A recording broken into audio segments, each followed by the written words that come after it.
사람들에게는 다 한 가지 이상의 소원이 있습니다. 그 소원이 큰 소원이든 작은 소원이든 나름대로의 소원을 갖고 그 소원이 이루어지길 바라죠. 우리가 공원이나 관광 명소 같은 데 가보면 꼭 있는 것이 있는데 그게 뭐냐면 동전을 던지는 것입니다. 거기 보면 가운데 연못안에 조그만 통이 있잖아요. 그래서 거기에 이제 동전을 이렇게 던져서 동전이 그 안에 들어가면 소원이 이루어지고 또 소원을 빌고 하는 그런 일들을 합니다.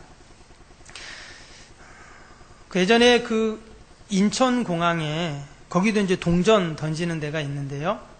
그 뉴스에 나왔는데 일주일 동안 그 공항에 얼마나 사람이 많아요. 근데 일주일 동안 그 동전 던지는 곳에 사람들이 동전을 던지는데 그걸 모았더니 100만 원이라고 합니다. 그래서 그걸 매주 다 모아가지고 그걸 갖다가 자선단체에 기부한다는 그 뉴스를 본 적이 있습니다. 얼마나 많은 사람들이 그 100원짜리, 10원짜리 동전을 던져가지고 그 일주일 만에 100만 원씩 모인다는 거예요. 나중에 한번 가보시면 한번 해보시기 바랍니다. 그만큼 사람들의 마음속에는 이루고 싶은 소원이 많다 하는 것을 이제 이야기하는 것이죠. 근데 여러분, 정말 그 항아리에다가 동전을 집어 던져서 들어가면 소원이 이루어질까요? 그럼 얼마나 좋겠어요. 아이들 동화책에도 보면 요술 램프가 나옵니다. 그래서 주인이 그 요술 램프를 막 이렇게 문지르면 어때요? 그 안에서 거인이 확 나오죠. 그래서 거인이 뭐라고 하냐면, 주인님 소원이 무엇입니까? 말씀만 하십시오. 다 들어드리겠습니다. 이런 내용이 있습니다. 근데 그거 봤더니 그게 만 있는 게 아니라 우리나라에도 그런 게 있더라고요. 우리나라 전래동화에는 도깨비가 나오잖아요. 도깨비가 나가고 그 도깨비 방망이를 막 휘두르면서 금 나와라 뚝딱 하면 금이 나오고 은 나와라 뚝딱 하면 은이 나오고 그럽니다. 이처럼 동서고금을 막론하고 있는 이유가 뭔가? 그것은 그만큼 내가 무엇을 바라고 소망하지만 잘 이루어지지 않기 때문에 그것이 이루어지기를 원하는 대리만족으로 그런 동화들이 있는 것입니다. 그렇다면 아이들 동화책에만 그런 일이 있는가? 여러분, 우리의 실제적인 우리의 삶 속에서 내가 바라고 소망하는 것, 여러분 그런 것들이 어떻게 지금 잘 이루어지고 있습니까? 오늘 말씀해 보면 어떻게 하면 우리의 소원이 이루어지는가? 우리의 소원을 이루시는 하나님에 대해서 말씀하고 있습니다. 어떻게 내가 바라는 그 소망과 바람들을 이룰 수 있는가? 5절을 보겠습니다. 5절을 다시 한번 보면 이렇게 시작이 되죠. 내 길을 여호와께 맡기라 이렇게 말씀합니다. 이전 성경에 보면 내 길을 여호와께 맡겨버려라 이렇게 조금 더 강한 표현으로 되어 있습니다. 뭐 다 같은 말이죠. 주님께 맡겨라 이런 것입니다. 주님께 맡길 때 그가 이루신다. 그냥 이루는 것도 아니고 이어지는 6절에는요. 내 의를 빛같이 나타내시며 내 공의를 정오에 빛같이 하시리로다. 마치 하나님께서 우리의 소원을 이루어 주시는데 그 정오에 한낮의 태양이 얼마나 밝습니다.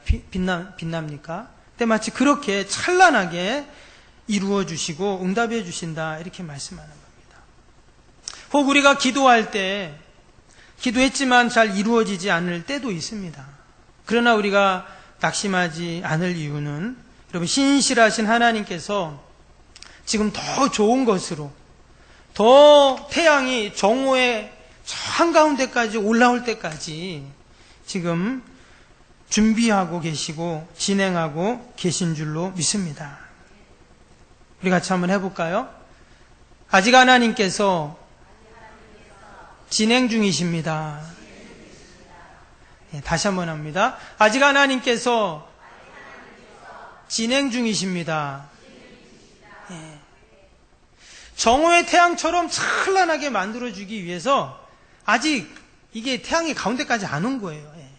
조금 기다리면 가운데까지 옵니다. 그때가 응답받는 때겠죠. 세계적으로 유명한 인간관계론 처세술의 달인이라고 하는 데일 카네기라는 사람이 있습니다. 지금은 고인이죠. 근데 이분이 어렸을 때 이런 일화가 있습니다. 자기 엄마와 함께 시장을 갔어요. 근데 과일 가게를 딱 지나가는데 과일이 막 있는데 빨간 앵두가 바구니에 담겨 있는데 너무 맛있어 보이는 거예요. 근데 너무 가난해서 그걸 살 수가 없어요. 그래서 가다가 그 과일 가게 앞에서 그 앵두 바구니 앞에서 가만히 어린애가 서 있는 거예요. 그랬더니 과일 가게 주인 아저씨가 먹고 싶니? 그래서 예, 먹고 싶어요. 그랬더니 그럼 한 줌 가져가 그랬어요. 그랬더니 이 어린 카네기가 가만히 있는 거예요. 한 줌 가져가. 가만히 있는 거예요. 그랬더니 이 아저씨가 답답한지 자기가 한 줌을 확 부어가지고 야, 두 손 벌려. 그러더니 아이에게 이렇게 주었답니다. 집에 와서 엄마가 카네기한테 물어봤대요. 야, 아까 아저씨가 너한테 집어가라 그랬는데 왜 가만히 있었어? 그랬더니 이 어린 카네기가 이렇게 말했답니다. 엄마, 내 손은 작잖아. 아저씨 손은 크니까 아저씨가 담아서 주면 더 많이 주잖아. 이 얼마나 지혜롭습니까? 여러분, 하나님의 손은 우리의 손보다 훨씬 큰 줄로 믿습니다. 그래서 내 마음의 소원이 이루어지지 않는다고 우리가 절대로 낙심할 필요가 없습니다. 하나님께서 더 크신 손으로 듬뿍 담아서 우리의 마음의 소원을 이루어 주실 줄로 믿습니다. 그래서 우리의 길을 5절 말씀처럼 다른 사람에게 맡기는 게 아니라 내 길을 여호와께 하나님께 맡기라는 것입니다. 여기서 길이라는 표현은요, 우리 인생의 모든 것을 말합니다. 우리의 계획, 목표, 소원, 또 우리의 자녀들, 또 우리의 일터, 또 우리의 모든 바램들, 방법들 다 포함합니다. 다 하나님께 맡기면 하나님께서 정오의 태양처럼 찬란하게 만들어 주실 때가 있는 줄로 믿습니다. 오늘 시편 37편은 다윗의 시로 알려지고 있습니다. 그런데 우리가 처음부터 읽지는 않았잖아요. 1절부터 쭉 마지막 절까지 읽어가면은요, 그 내용 중에 악한 세력들이 잘 되고 형통하다는 그런 내용들이 나옵니다. 당연히 선하고 좋은 사람들이 잘 되고 형통하고 번창해야 함에도 불구하고 마치 악인들이 더 잘 된다는 거예요. 그리고 의롭게 살고 정직하게 살고 진실하게 사는 사람들은 도리어 손해를 보는 것처럼 이렇게 기록을 해 놓았습니다. 여러분, 사람들이 하나님께 맡기보다 세상의 기준과 가치로 살아가는 것에 우리는 익숙해져 있죠. 다윗은 자신의 소원을 이루어 주시는 분이 하나님이 한 분이라는 것을 그는 잘 알고 있었습니다. 그것을 자신의 삶을 통해서 그는 늘 그것을 경험을 했어요. 그가 어렸을 때 집에서 사무엘 선지자가 그 집을 찾아왔죠. 사울 다음으로 이제 이스라엘의 왕으로 세울 사람을 택해서 기름 붓기 위해 사울이 왔습니다. 그때 다윗의 아버지였던 이새는 자녀들을 불러오라고 하는 말에 자녀들을 다 불러오는데 다윗은 배제시킵니다. 어린 다윗을 배제시켰어요. 그 말은 다윗이 집에서도 그 영향력이라는 게 얼마나 미비했는가 하는 것을 알 수가 있습니다. 그런 다윗을 하나님은 택하셔서 기름 부으셔서 왕으로 세워주십니다. 다윗은 그것을 잘 알고 있었습니다. 그래서 하나님이 내 길을 인도하시고 또 나를 잘되게 하시고 내 소원을 이루어 주시고 복되게 하시는 분은 하나님이시구나 하는 것을 그는 경험을 한 것이죠. 자기보다 더 용감하고 더 경험이 많고 더 능력이 많은 형들을 하나님은 다 두고 자신을 택하셔서 기름을 부으세요. 그러면 다윗이 선택받아 기름 묻었으면 이제 왕이 돼야 되는데 사실 금방 왕이 안 됐죠. 그가 왕이 되는 그 때까지는 많은 그에게 시련이 있었습니다. 수많은 전쟁터에 나가서 자신의 목숨을 걸고 싸워야 하는 군대 장관의 역할을 감당해야 됐고, 또 좀 지나서는 사울왕을 피해 계속 도망다니는, 무려 10년 넘게 도망다니는 그런 삶을 또 그는 살았습니다. 그런데도 그가 절망하지 않고 끝까지 그가 포기하지 않은 이유는 뭐냐면 하나님께 내 모든 인생길을 맡겼기 때문에 하나님이 인도해 가시는 것을 알았기에 그는 낙심하지 않고 마지막까지 하나님의 인도하심을 바랬는 줄로 믿습니다. 그 일례가 그가 한 번은 동굴에 숨어 있었죠. 그때 사울왕이 그를 잡으러 왔습니다. 영락없이 동굴 안에 있던 다윗이 죽어요. 잡힙니다. 그런데 희한하게 하나님께서는 사울왕이 갑자기 졸리게 만드세요. 그러더니 잠깐 좀 한숨 자고 잡자 이래갖고 또 자는 거예요. 그때 다윗이 어떻게 합니까? 그때 다윗이 칼을 뽑아가지고 단숨에 자신을 죽이려고 사울왕을 죽일 수도 있어요. 그에게 그런 기회가 찾아온 것입니다. 그러나 다윗은 그곳을 조용히 빠져나왔습니다. 결코 인간적인 방법으로 왕이 되는 것을 원치 않았기 때문이죠. 그는 오로지 하나님의 방법만을 선택합니다. 그것이 그의 부하들에게는 어리석은 방법처럼 보였습니다. 이런 기회는 다시는 찾아오지 않는데 어떻게 이렇게 할 수 있냐는 거예요. 우리가 지금 왜 도망 다니는가? 그 사울왕 때문에 그러는데. 그래도 다윗은 아니다라고 합니다. 그리고는 모든 것을 하나님께 맡기게 됩니다. 결국 나중에 다윗은 어떻게 됩니까? 온 이스라엘 백성들의 추대를 받아가지고 그는 아름답게 이스라엘의 왕위에 오르게 되죠. 그때 다윗이 이렇게 고백한 겁니다. 5절 6절 고백에 내 길을 여호와께 맡기라. 그를 의지하면 그가 이루시고 내 의를 빛같이 나타내시며 내 공의를 정오의 빛같이 찬란하게 하시리로다. 때가 되니까 다윗이 한 일을 하나님은 정오의 빛같이 찬란하게 만들어 주신 것이죠. 여기서 맡기라 하는 이 맡기다라는 단어는 칼날이라는 그러한 5절의 그 단어입니다. 이 단어의 뜻은 뭐냐면요, 위에서 아래로 굴리다 이런 뜻이 있어요. 좀 희한하죠?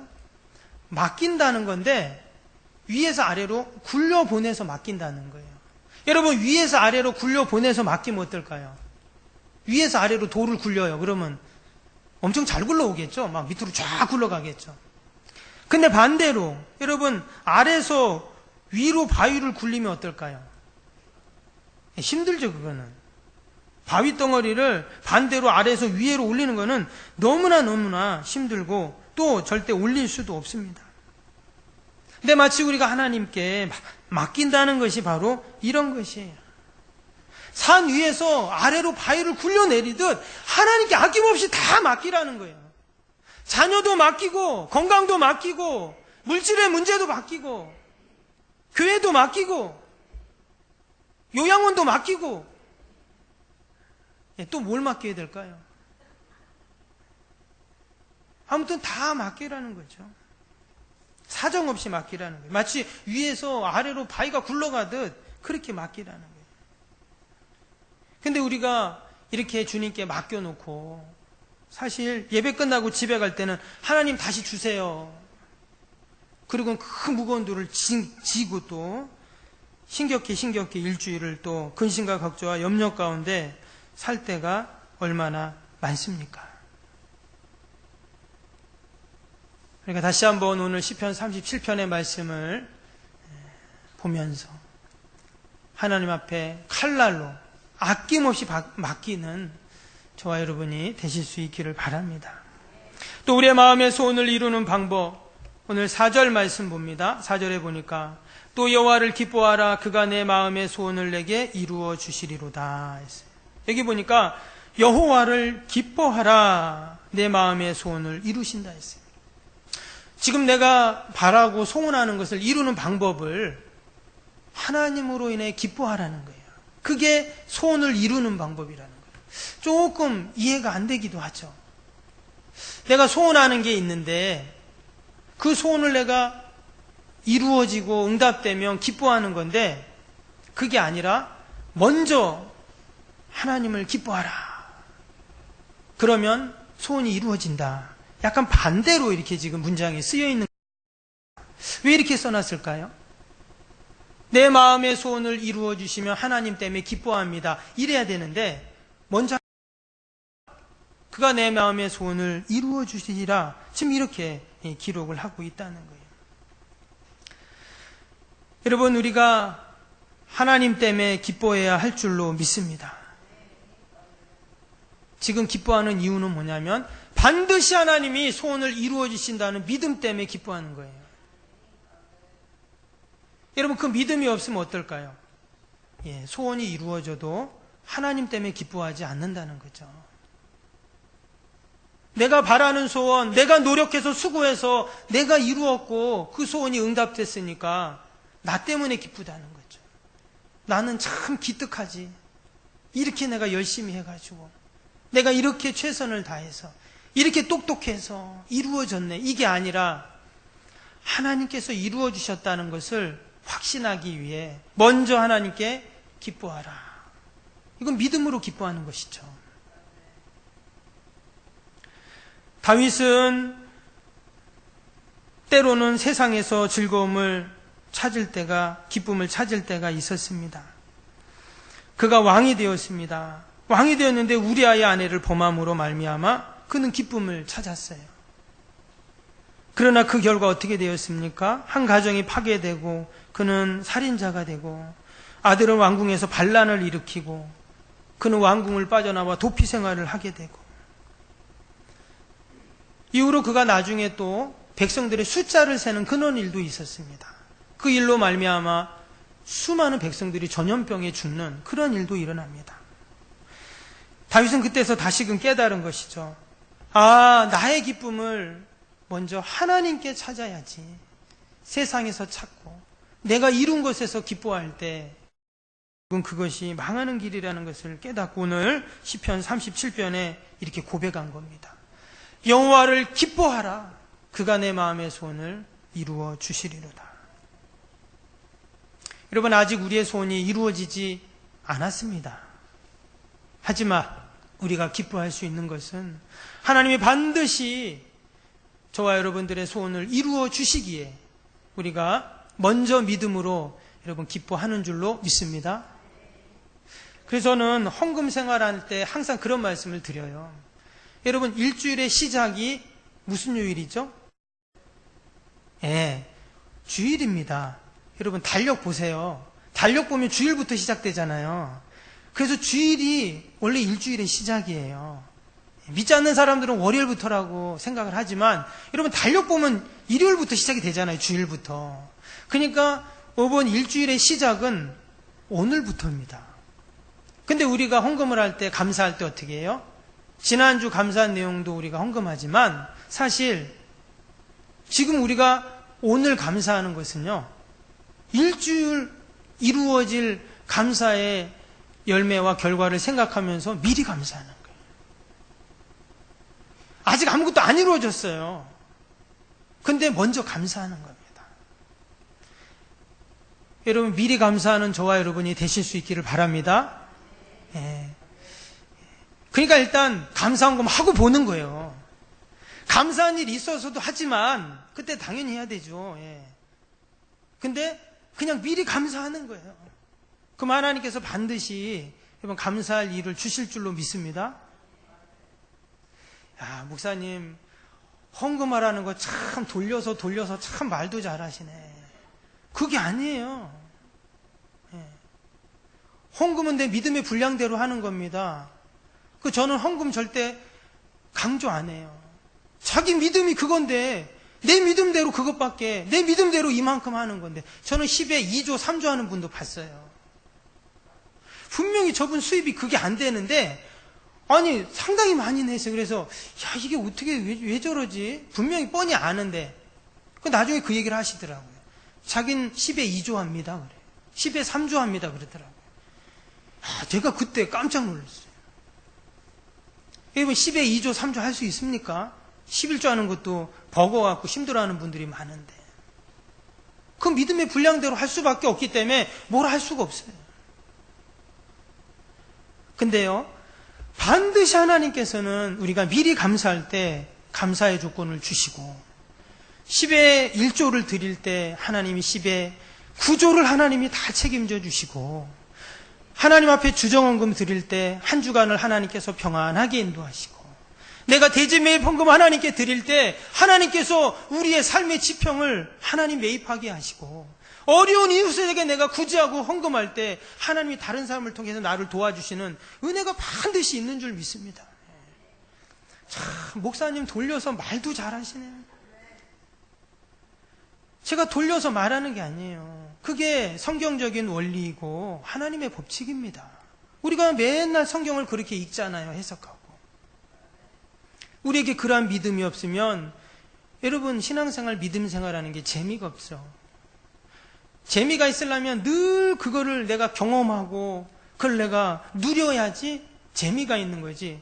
교회를 왔다 갔다 하는데 아무 느낌도 없고, 예배를 드려도 아무 느낌도 없고, 찬양을 해도 아무 느낌도 없고, 기도를 했는데도 응답이 되는 거지.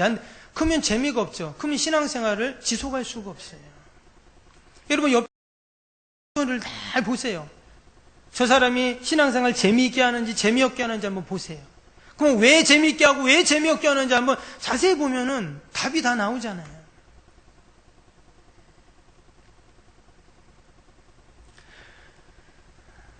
저와 여러분이 늘 하나님 한 분만으로 만족할 수 있기를 바랍니다. 우리가 하나님께 맡길 때 반드시 하나님께서는 그러한 은혜와 복을 허락하실 줄로 믿습니다. 그래서 다윗은 먼저 하나님께 기뻐하는 거예요. 그랬더니 그러한 은혜와 복을 주셨습니다. 그리고 우리가 하나님을 기뻐한다는 말은 뭘까요? 하나님 때문에 만족하는 것이죠. 시편 23편의 다윗은 여호와는 나의 목자시니 내가 부족함이 없으리로다 했습니다. 다윗이 그 시편을 쓸 때는 도망 다닐 때였어요. 가장 힘들 때입니다. 그런데도 부족함이 없다. 왜? 하나님 때문에 기뻐하니까 늘 만족하는 것이죠. 마치 아기가 엄마를 통해서 만족을 얻죠. 때로 아기가 초콜릿 달라고, 사탕도 달라고, 과자를 달라고 땡깡을 피웁니다. 그래서 엄마가 초콜릿, 사탕, 과자 산토미 같이 싸놓고 엄마가 나가서 안 들어옵니다. 그럼 그 아기가 어떨까요? 엄마가 없으면 다 소용이 없는 것이죠. 오직 우리의 만족은 여러분 하나님 한 분만으로 만족한 줄로 믿습니다. 또 하나님 때문에 기뻐한다는 말은 뭐냐면 하나님만을 의지하고 행하는 를 보시면 여호와를 의리하고 선을 행하라. 땅에 머무는 동안 그의 성실을 먹을거리로 삼을지어다 했습니다. 여기 보니까 여호와를 의지하고 선을 행하라 했습니다. 우리가 하나님 때문에 기뻐한다면 하나님이 정하신 선을 행하게 되겠죠. 지금부터 500년 전에 독일의 아이슬레벤 성당에서 찬양대의 찬양 소리가 울려 퍼졌습니다. 그런데 그때 이 창문 밖에 어떤 소년이 그 찬양을 막 따라하는 거예요. 그래서 이 지휘하는 분이 창문을 열고 얘야 니 거기서 뭐하니? 그랬어요. 예, 저도 찬양대를 하고 싶어서 지금 찬양을 따라합니다 했더니 야 여기는 다 어른들이고 전공자고 니 애가 여기 와서 못한다 이랬더니 그 소년이 하는 말이 예수님의 일이라면 누구나 무엇이나 할 수 있다고 배웠습니다. 하나님이 저를 써주실 줄 믿습니다. 이렇게 당당하게 당돌하게 말하는 거예요. 꼬마가. 이 꼬마가 누군지 아세요? 이 소년이 바로 훗날 종교개혁의 기치를 들고 당시 하나님보다 더 권세가 높았던 교황의 권세를 꺾는 종교개혁자 마틴 루터였습니다. 여러분 우리가 하나님을 의지할 때, 의뢰할 때 하나님이 원하시는 선을 행하게 될 줄로 믿습니다. 소년 루터가 그처럼 하나님을 위한 마음의 소원을 가득 담았을 때 하나님이 기뻐하시는 선을 행했던 것처럼 저와 여러분이 늘 하나님을 의지하고 이 땅에 머무는 동안 하나님의 사람으로 성실한 먹을거리를 삼는 선을 행하는 저와 여러분이 꼭 될 수 있기를 바랍니다.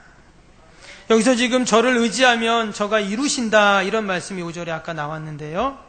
여기서 저가 이루신다는 원뜻을 또 풀어보면 누가 누구에게 돌린다 이런 의미가 그 안에 담겨 있습니다. 그래서 그를 의지하면 그가 이루신다 할 때 하나님께 인생길을 다 맡기고 주님을 의지합니다.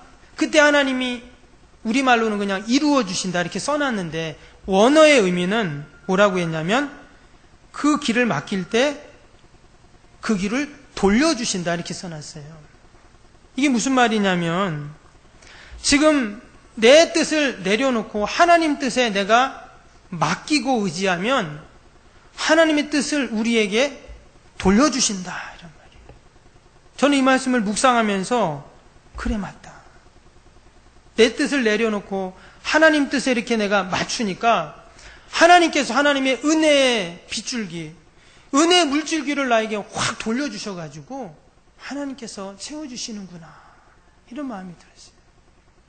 요즘같이 무더울 때 어떻습니까? 논바닥이 다 밭이 말라갑니다.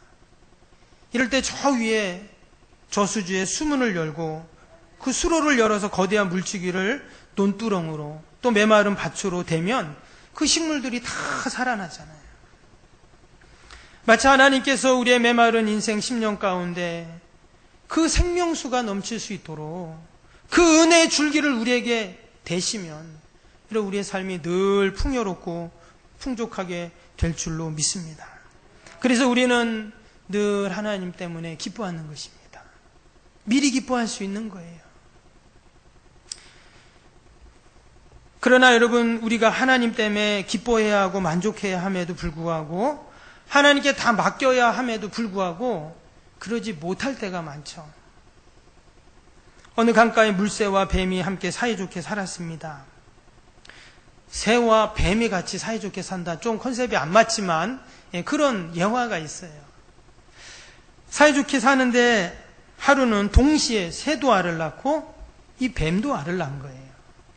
그런데 새가 이렇게 보니까 새는요, 알이 보면 어때요? 알이 좀 보호색으로 되어 있어요. 그래서 울룩불룩 하잖아요. 새 알은 그렇습니다. 메추리 알 생각하면 되죠. 근데 뱀알은 하얀 거예요. 얼마나 이쁜지 몰라요. 그래서 이 새가 딱 보니까 내 거는 좀 거무죽죽하고 이 뱀알은 하얗 뽀해가지고 너무 이쁘지. 그래서 뱀한테 그러는 거예요. 야, 나 알 하나만 줄래? 그러는 거예요. 그랬더니 뱀이 그래 하나 가져. 그랬어요. 그리고 새가 그 뱀알을 가져와서 품습니다. 한참 품으니까 그 알에서 정말 뱀이 나오잖아요. 그래갖고 이 새가 신기하기도 하고 귀엽기도 해서 계속 이제 벌레를 물어다 주는 거예요. 그래서 이 뱀이 점점 자랍니다. 나중에 어떻게 됐을까요? 예. 뱀이 새를 다 잡아먹었어요. 본능대로. 여러분, 하나님이 우리에게 다 꿈과 소망을 주시죠. 근데요, 사단 마귀도 우리를 향한 소원과 소망이 있습니다. 우리가 지금 눈에 보이지는 않지만 사단 마귀도 작전회의를 해요. 야, 어떻게 하면 넘어뜨릴까? 어떻게 하면 쓰러뜨릴까? 어떻게 하면 파괴할까? 여러분, 사단 마귀는요, 휴가를 안 갑니다. 월차를 안 내요. 쉬는 법이 없습니다. 어떻게 하면 하나님의 택한 백성들을 넘어뜨리고 쓰러뜨리고 파괴할까만 생각하는 게 사단 마귀죠. 사단 마귀는 우리에게 헛된 욕망을 불어넣습니다. 정욕의 소망, 이생의 소망, 안목의 소망을 끊임없이 불어넣습니다. 그런데 그 사단 마귀가 우리에게 주는 꿈과 소망은 어떨까요? 달콤합니다. 그래서 사람들은 그 미끼에 다 넘어가게 되죠. 근데 나중에는 어떻게 되죠? 마치 어린아이가 사탕이 달고 맛있어서 계속 물고 있으면 나중에 이빨이 다 썩는 것처럼 사단 마귀가 우리에게 준 소망은 결국은 다 망하는 길로 가는 것입니다. 근데 하나님은 어떻습니까? 107편 30절에 보니까 그들이 평온함으로 말미암아 기뻐하는 중에 여호와께서 그들이 바라는 항구로 인도하시는 도다. 우리를 바라는 항구, 이전 성경에 보면 소원의 항구 이렇게 써 있어요. 우리를 바라는 소원의 항구로 우리를 다 인도해 가시는 거예요. 여러분, 바다가 아무리 파도가 치고 해도 어때요? 우리 해녀들도 많으시니까 잘 아실 텐데, 여러분, 1년 중에 바다가 정말 유리바다처럼 잔잔한 날이 며칠이나 될까요? 제가 예전에 오랫동안 배를 타고 또 해외에서 선교하신 분 얘기를 들었는데요. 그분의 경험으로는 1년 중에 정말 파도 하나 안 치고 유리바다 같이 잔잔한 날은 일주일 정도밖에 안 된답니다. 맞습니까? 우리 해녀들. 아닌가요? 뭐 우리 구룡포 바다하고 또 다른 바다인가 같은데. 무슨 말일까요? 여러분, 우리 인생의 바다에도 끊임없이 파도가 치고 바람이 분다는 그런 말입니다. 평온한 것 같지만 도리어 그런 날은 며칠 안 되고 우리의 인생의 항해길에도 늘 바람이 불고 파도가 칠 수밖에 없는 그러한 인생길이죠. 때문에 우리를 소원의 항구로 무사히 우리가 갈 수 있는 방법이 뭔가, 그 파도를 헤치고 그 바람을 헤치고 바라는 항구까지 우리가 가는 방법은 하나님이 우리를 인도해 주시는 것인 줄로 믿습니다. 끊임없이 사단마귀가 우리를 흔들죠. 바람을 몰아치고 그 무시무시한 파도로 우리를 위협하는 거예요. 하지만 하나님은 반드시 우리를 바라는 항구, 소원의 항구로 인도해 가실 줄로 믿습니다. 프랑스의 화가 중에 에밀 라루나르는 유명한 화가가 있습니다. 이분이 그림 중에 돕는 손이라는 그림이 있어요. 그림을 한번 좀 보여주실 수 있으면. 이 그림은 어떤 그림이냐면요, 남루한 한 척의 조그만 배죠. 나룻배인데 그 배 위에 보니까 조그만 소녀와 할아버지가 있습니다. 이 할아버지는 제 어부처럼 보이죠. 근데 함께 보니까 함께 노를 젓고 있습니다. 노를 젓고 있는데 이 할아버지는 누구냐면 이 손녀의 할아버지예요. 근데 그림을 아주 정확히는 안 보이는데 이 그림을 이렇게 바라보면 이 할아버지가 누구를 보냐면 손녀를 지그치 이렇게 뒤에서 바라보고 있죠. 그리고 손은 이 노에 가 있어요. 할아버지가 이 어린 손녀를 사랑스러운 눈빛으로 바라보고 노를 젓습니다. 근데 보면 어린 손녀가 노에 손을 얹고 있어요. 자기도 나름대로 노를 젓는 거죠. 근데 사실 이 어린 아기가 노를 젓는다고 배가 갈까요? 결국 노는 누가 젓죠? 할아버지가 젓는 것이죠. 결국 할아버지가 배를 지어주기에 배가 가는 것입니다. 그래서 이 그림의 제목이 뭐냐면 돕는 손이에요. 여러분, 하나님께서 우리의 가정에 노를 저어주시기 때문에 우리 가정의 배가 가고 있는 겁니다. 우리의 사업장과 일터의 노를 저어주시기 때문에 우리의 일터가 가는 거예요. 우리의 인생의 배가 하나님이 저어주시기 때문에 가는 거예요. 우리는 손만 얹고 있는 거잖아요. 그래야 무사히 소원의 항구까지 갈 수가 있는 것입니다. 오늘 시편 37편은 다윗의 많은 시편 중에서 특별히 노년기에 쓰여진 시편으로 알려집니다. 그 인생의 말년에 쓴 시편이에요. 지금까지 살아온 삶을 돌아보면서 그가 만났던, 겪었던 수많은 일들을 회고하면서 쓴 고백록과 같은 그러한 시편입니다. 근데 그가 그 마지막에 뭐라고 고백했다고요? 여호와께 내 인생길을 맡기라. 그를 의지하면 그가 이루시고 내일을 정오의 빛같이 찬란하게 하신다고 고백을 하고 있는 것입니다. 여러분, 때로는 우리의 소원을 하나님께 맡기는 것조차도 힘들 때가 있습니다. 그러나 여러분, 분명히 하나님께 맡길 때 하나님께서 이루어 가시는 그 은혜들을 소망하면서 늘 하나님 앞에 맡길 수 있는 저와 여러분이 되시기를 바랍니다. 하나님은 우리의 소원을 들어주시고 응답하시는 하나님이십니다. 그것을 우리가 알 수 있는 것이 오늘 이 시편에 나온 쭉 말씀들이 그래요. 제가 한번 말씀을 쭉 한번 읽어드리면 9절입니다. 진실로 악을 행하는 자들은 끊어질 것이나 여호와를 소망하는 자들은 땅을 차지하리로다. 11절. 온유한 자들은 땅을 차지하며 풍성한 화평으로 즐거워하리로다. 17, 18절입니다. 부러지나 의인은 여호와께서 붙드시는도다. 여호와께서 온전한 자의 날을 아시나니 그들의 기업은 영원하리로다. 19절. 그들은 환난 때에 부끄러움을 당하지 아니하며 기근의 날에도 풍족할 것이며 의인은 은혜를 베풀고 주는도다. 22절, 주의 복을 받는 자들은 땅을 차지한다. 24절, 그는 넘어지나 아주 엎드려지지 아니함은 여호와께서 그의 손으로 붙드심이라. 25절, 의인이 버림을 당하거나 그의 자손이 걸시감을 보지 못하는도다. 하나님께서 우리의 소원을 너무나 잘하셔서 우리가 바라고 소망하는 것들을 하나님께서 다 이처럼 아시고 하나님이 선하게 인도해 주신다는 겁니다. 마지막 26절엔 뭐라고 했냐면 그는 종일토록 은혜를 베풀고 꾸어주니 그의 자손이 복을 받는도다. 하나님이 종일토록 하루 종일 은혜를 베푼다 이랬어요.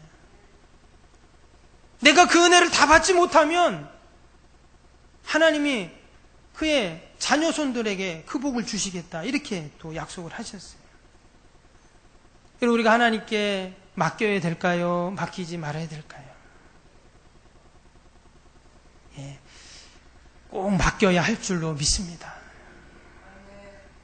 우리가 하나님 한 분만으로 기뻐하고 반드시 우리의 꿈과 소원을 이루어주시는, 그것도 정오의 태양빛처럼 찬란하게 만들어주시는 그 하나님을 늘 기억하면서 믿음으로 살아가는 저와 여러분이 되실 수 있기를 바랍니다.